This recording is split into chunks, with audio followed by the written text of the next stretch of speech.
Me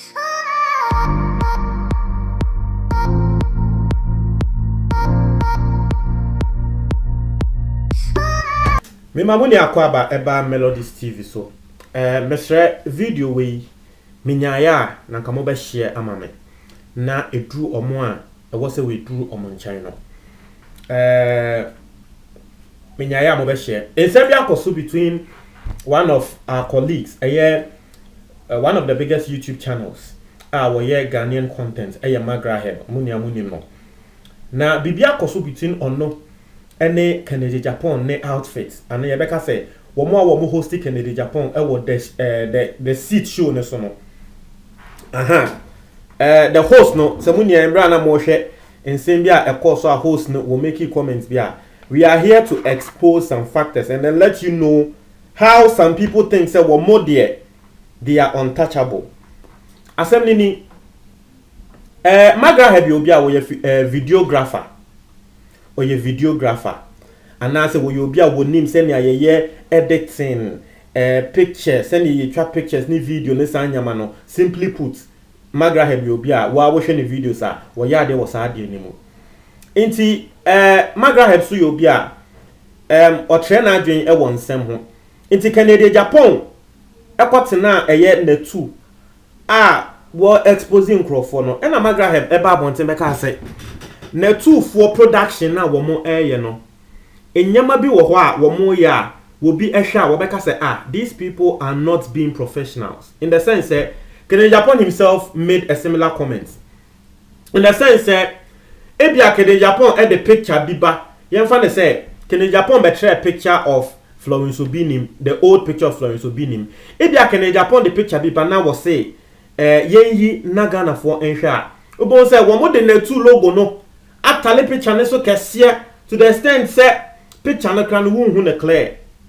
And that even happened as Kennedy Japan showed an old picture of Florence Obinim. Emma Kennedy Japan nankasa katro mo say na two logo na mo de ato picture no so no mu yi na Ghana for hu picture ni ye. Na tre say one production failure from the two for no.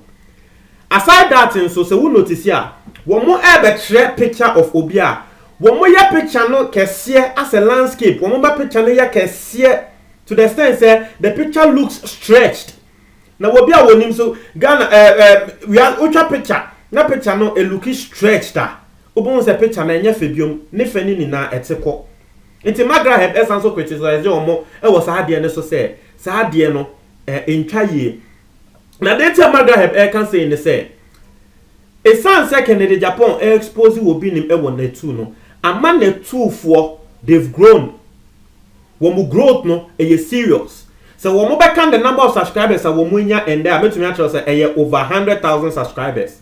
A lot of people me to me actually say ebia ebekeka ko 200,000 subscribers kra. A lot of people have subscribed to their channel because in someone and the Kennedy Japan ba beka no. Now for me personally, I have seen say Ghana has say Net2 holds the record for a live stream. Ghana for over 25,000 people were watching live. Ghana has say I think the highest yenya be 10K a day and no Kofi Adomamo. But Net2 for as set standard will be enya say at a point in time over 24,000 people will be share Net2 for any kita sa record no.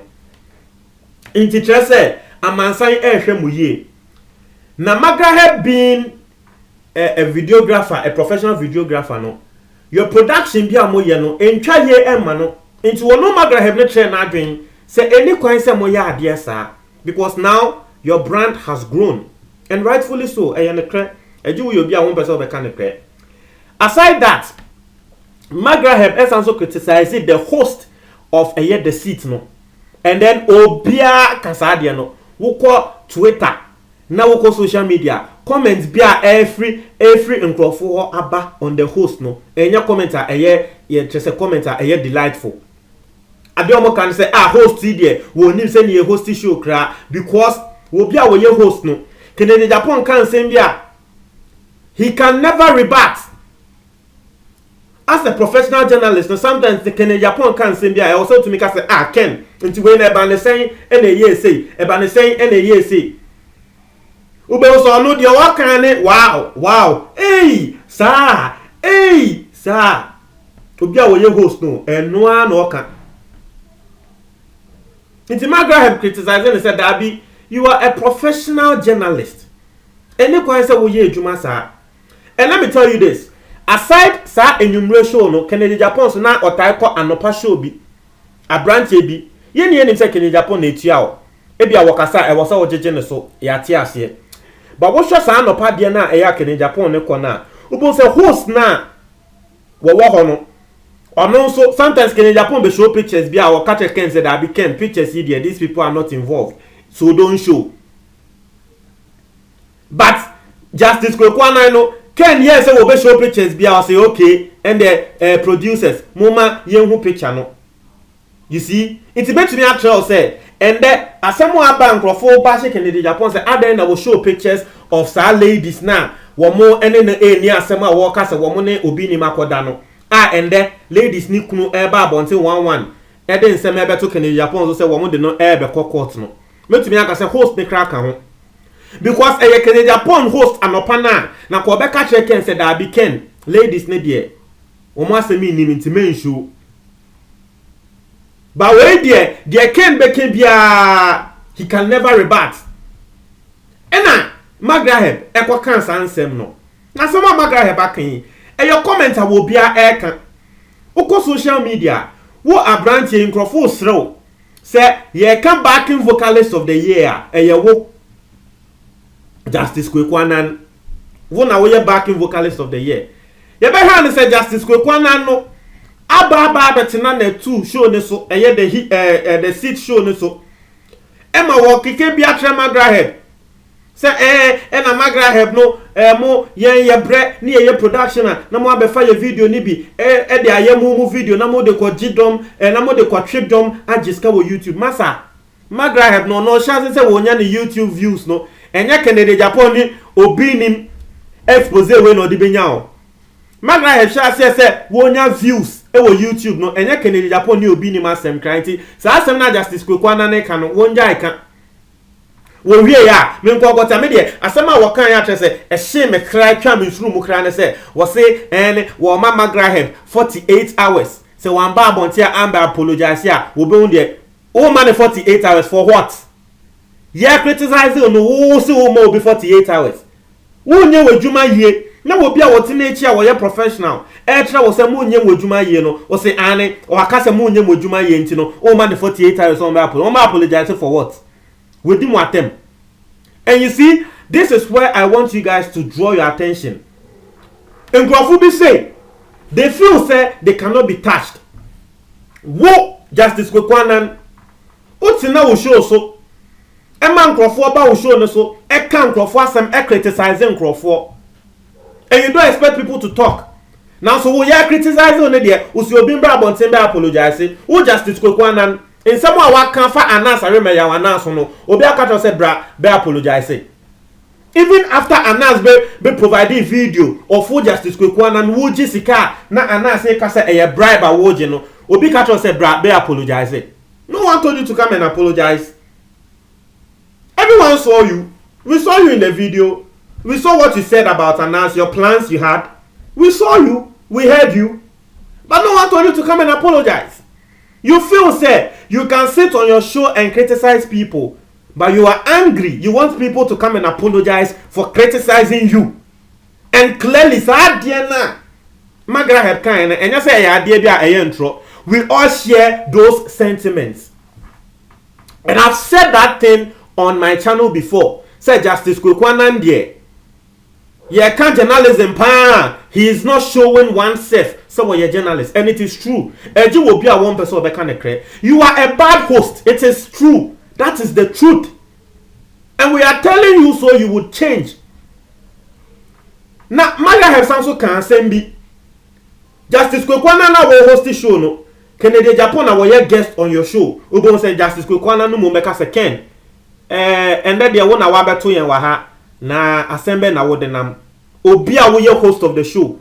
Umom na wasa wo introduce na wo ma intro o kan sem no na ka say ye frɛ Kennedy Japan ya te say nsem bi wo ho a wo pese wo ye den wo kasa even tie Kennedy Japan kra samote de okan embra woni omunya asem wo de nsem bi ba ya woni omo hyehye enyama bi ho a wo kasa wo mu be ye show a wo mo flop ye no oti de ken kan wo se wo mo ye bogus people, bogus production. So even Kennedy Japan has criticized you that way. Adenti na Kennedy Japan de ne won kan tane so won pacho na so abontin su ni de wo kan wo se won bra me pacho na magra ha bi nim no okopacho a he me di ne ho ya rough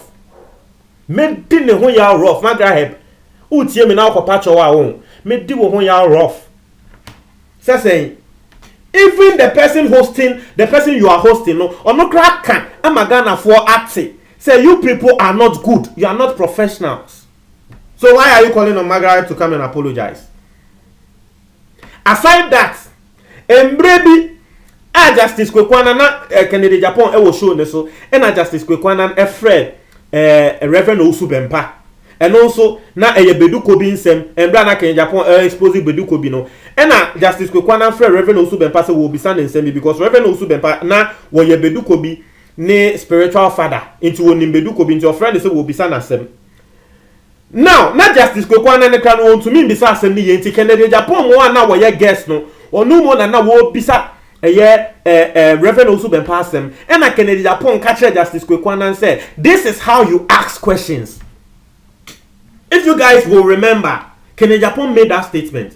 Not just a wo crowd show wa we journalist no Kennedy Japan wo ye politician trail senior ye be interview nipa wo show so na bonti so ni be kan wo se an wo ko apai maga ha bondi watemu wan fra wa boa o wan fra o kwasea o wo se adwuma na mo ye no you are not being professional wo nye ne ye enu hunti wo se woafu on be apologize share what be that then you should also apologize to Obinim because why you people are criticizing Obinim and say we are sofo and an adwuma e wo se wo ye asofo no wo nye ne ye entia e na mutumi ko fa emba pictures ebetu mu show so eka say Obinim no hey Obinim no worry mba because ejuma nyankopon e de ahye ne nsa asofo no mumu susu say he's not doing it well. That's why you are criticizing him. If ende Obi so aka say wonye ejuma ye na so mba apologize then you should also go and apologize to Obinim. Me see Kennedy Japan pictures here will show ye. I am telling you a different station like the host will not allow it. It's not even about different stations safe. Kennedy Japan Nankasani station. Sa a branch na will host Kennedy Japan anopano eyo no a. Sa branch ye no minim days eyo but a branch do hwa ono so host Kennedy Japan anopa. Sa branch na will host Kennedy Japan anopano eyo no a on show because tie. Embra Kennedy Japan eba bontin ebe kasa about Okuja to Ablakwa say Okuja to Ablakwa yere that time na get fan scholarship in December no say Okuja to Ablakwa yere so akwa koje get fan ni bi no Kennedy Japan esanso ye na say wo betre pictures host make atone say dabi picture ne they don't show akatre no but wo Justice Kwekwana what na ho ahwe e ma Kennedy Japan e show pictures no e ma ende people are coming out and omo asabe na wo mo ji Kennedy Japan di e believing say wo no de. He is a justice man. Can say we dear Kennedy Japan and Nyandia, and it is all because of you, Justice Kwekwana, because Kennedy Japan is the host.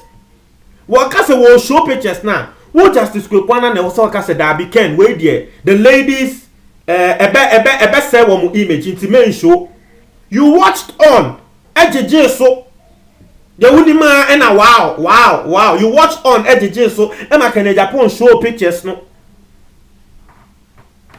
Afe obejina ya say onye professional onye wejuma ya wo se yan pacho then you should enna maka no you should also apologize to all the other people na eriase won me see eriase obi wo ho a won wo be di ubone san wo ko di ne bone ba ko pe na afe ni ko apai just so no de ase wono pe na nyankopon bone se won di bone and I've told you that thing people who normally love criticizing people.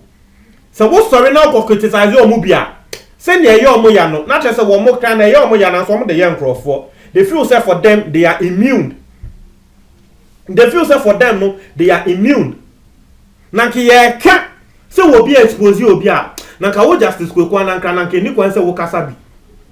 Wo announce the video by any doctored video ne nyama na so when that we refi say bibi wo hwa friend doctored video ultimate na wo show so e ma ye de nkrofo videos ba audios ba ebebo and you believe say enye doctor na so wo de ba there na wo kan say enye doctor meboa de munima no mo say nkrofo ni ye criticize mu wecha me see video we won mon share na enkodu justice kwekwana ne ho ekodu ne ho wi a eye magra hebe nso enkonkodu ne ho enkonkodi magra hebo na se magra hebi nim no oba abonte be apologize me di ne ho ya papa me di ne ho ya rough apologize for